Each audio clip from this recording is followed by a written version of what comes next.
I am going to say this. Shit that needed to get said a long time ago.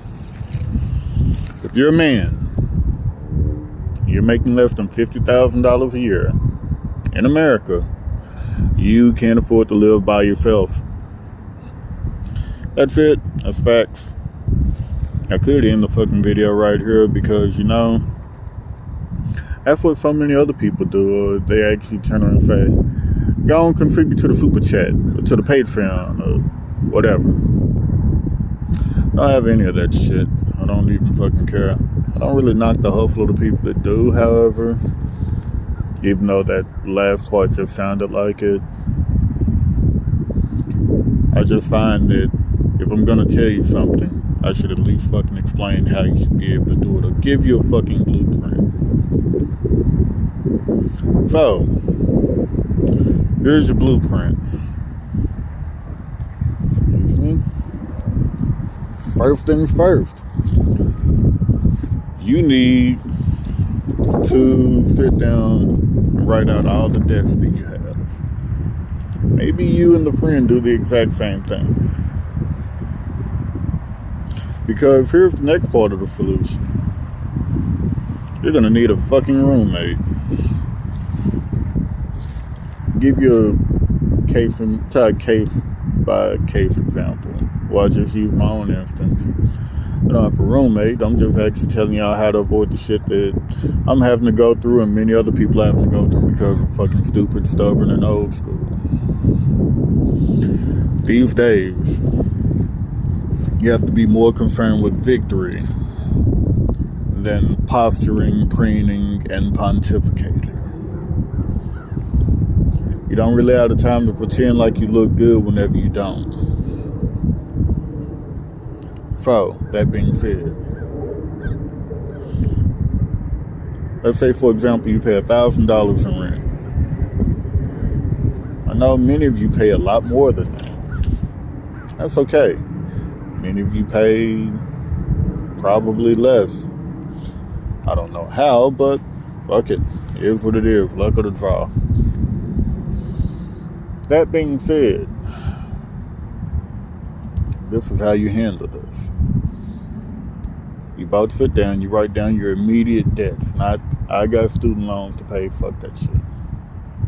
Unless you're trying to get a certification for something that may actually qualify for what I'm actually saying. But if it's something that's 3 to 5 years, no, this is not it.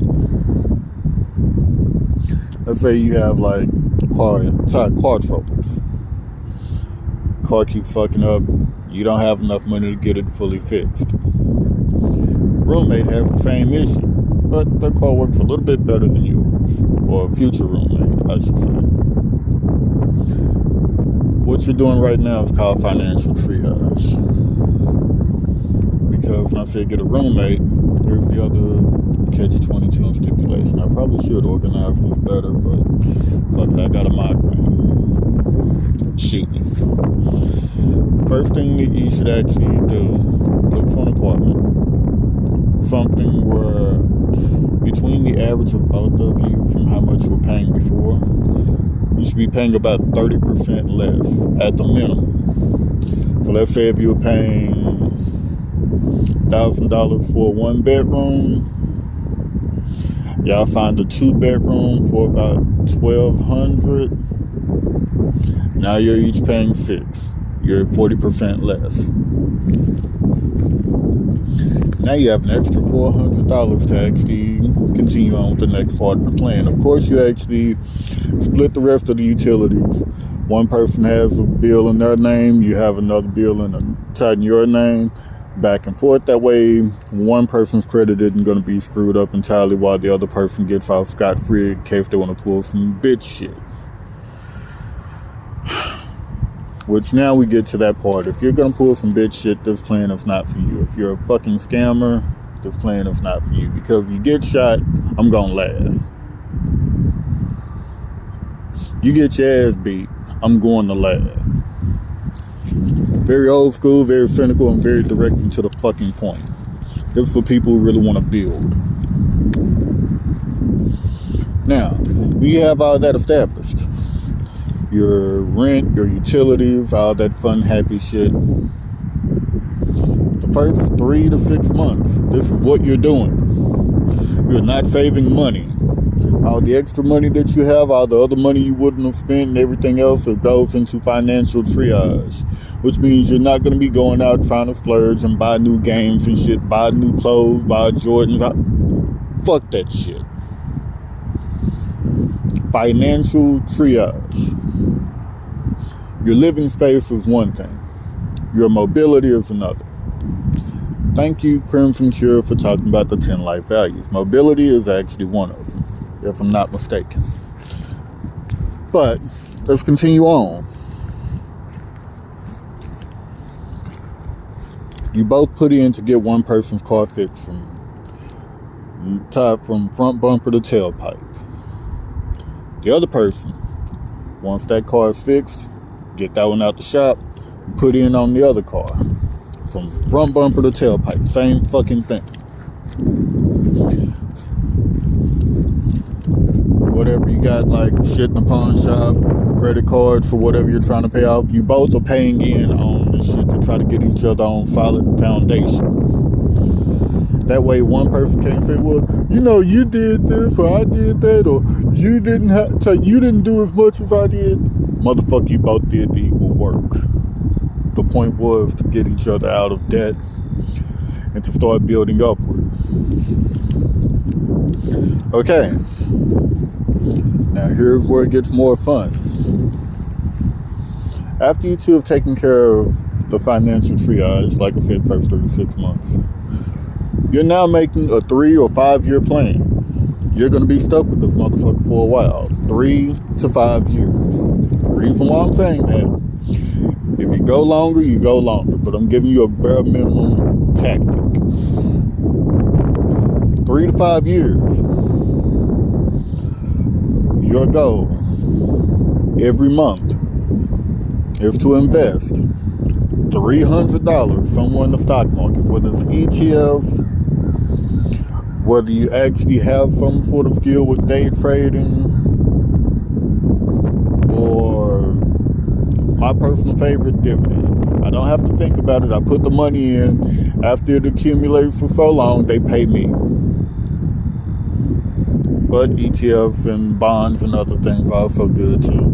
Just depends on where your knowledge is. And if you actually want to learn more, there's always YouTube, or just ask somebody, because I promise you more people are getting into it. Now, based on that, like I said, a minimum of $300 a month goes into that. $150 goes into a savings account per month. That's $450. Mind you, if you actually live roughly around the same equation that I gave earlier, as far as the rent and everything else goes, you'll only be down $50 total out of what you would have already been normally spending. Now here's where it gets fun. 3 years, $300 a month going into dividends. By the end of 3 years, you will actually have $10,800 in dividends. You'll have $5,400 in savings, which means you now have at least a moderate cushion of a nest egg. During this time, whatever other miscellaneous things come up, or if an emergency happens and you can't cover it by yourself, that's what your roommate is for. Y'all are there to actually help each other out. Don't be fucking reckless. Even if you live with someone else, you have to have the mindset that you are taking care of your own. Because in effect, that's what you're doing.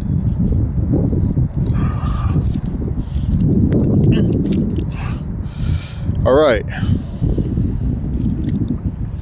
If you go off of a 5-year plan instead, you're only putting in $180 per month in dividends and stocks, $90 in savings. You come up with the exact same amount. $10,000 in stocks, $5,000 in savings. You now have a cushion. During this time, if you're trying to get your education furthered so you could actually better your career, do so. This was the time where you two actually kind of try to lighten the load off of each other. One person's going to fucking school. Hey, if you know that person's working, going to school, they're still holding up their end, don't be a dick. Help out. Fucking cook a little. I mean, shit. Who wouldn't want to come home at least knowing that they don't have that extra burden to worry about? Because cooking could be anywhere from like 15 minutes to a couple of hours. Also, if this person is helping you out according to the strategy, show some fucking gratitude. Because it's already hard enough as it is as a man to not actually be appreciated for the shit that you actually do. You don't need it out of your fucking homeboys, bros, whatever the fuck you call each other these days.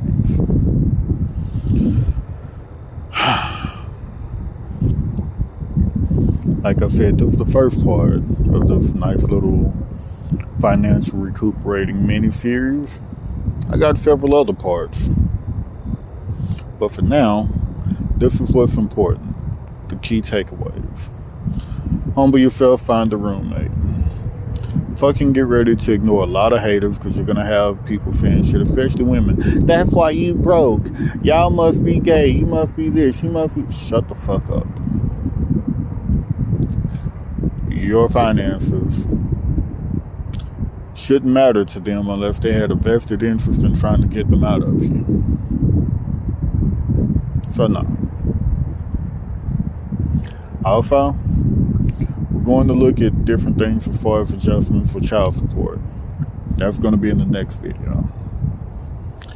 Third, last but not least, if you hadn't noticed the overall premise, aside from getting stable, immediately stable, then building up on top of financial triage, and then starting to build up a small nest egg and cushion, is to actually be a fucking decent human being. You earn trust by showing it, by giving it. You earn trust by doing the things that actually allow you to earn trust, or to be trusted in the first place. Till next time, gents.